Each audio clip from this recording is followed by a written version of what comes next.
మంత్రులకు శాఖల కేటాయింపుపై ఓవైపు టీడీపీ అధినేత చంద్రబాబు నాయుడు కసరత్తు చేస్తుండగా మరోవైపు AP deputy CM Pawan Kalyan అంటూ ముందే లీక్ చేశారు కేంద్ర హోంశాఖ మంత్రి అమిత్ షా.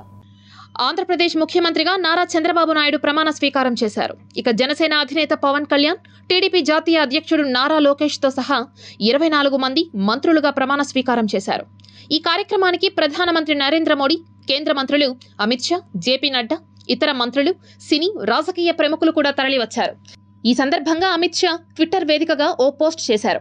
ఈ రోజు ఆంధ్రప్రదేశ్ ముఖ్యమంత్రిగా ప్రమాణ స్వీకారం చేసిన నారా చంద్రబాబు నాయుడికి, ఉప ముఖ్యమంత్రి పవన్ కళ్యాణ్కి, అలాగే నేడు మంత్రులుగా ప్రమాణ స్వీకారం చేసిన వారందరికీ తన అభినందనలు తెలిపారు. ప్రజల ఆశలు, ఆకాంక్షలు నెరవేరుస్తూ ఎన్డీఏ ప్రభుత్వం ఆంధ్రప్రదేశ్ రాష్ట్రాన్ని అభివృద్ధి పదంలో నడిపిస్తోందని తాను విశ్వసిస్తున్నానని అంటూ ఎక్స్లో పోస్ట్ చేశారు అమిత్ షా. అంటే తన ట్వీట్లో పవన్ కళ్యాణ్ను ఏపీ డిప్యూటీ సీఎంగా పేర్కొన్నారు అమిత్ షా.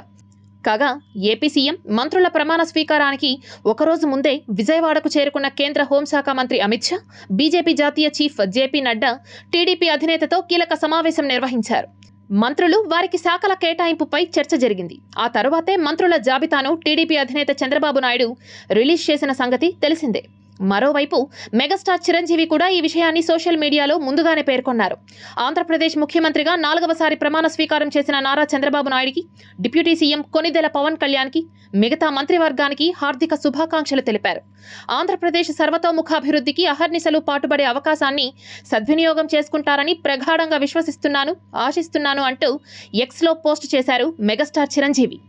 ఇక కేంద్ర హోంశాఖ మంత్రి అమిత్ షా మెగాస్టార్ చిరంజీవి కంటే ముందే ఈ విషయాన్ని బయటపెట్టారు జనసేన అధినేత పవన్ కళ్యాణ్ కుమారుడు Akiranandan. Honourable deputy chief minister of Andhra Pradesh Pawan Kalyan అంటూ ఫేస్బుక్లో ఓ పోస్ట్ పెట్టాడు అఖీరానందన్.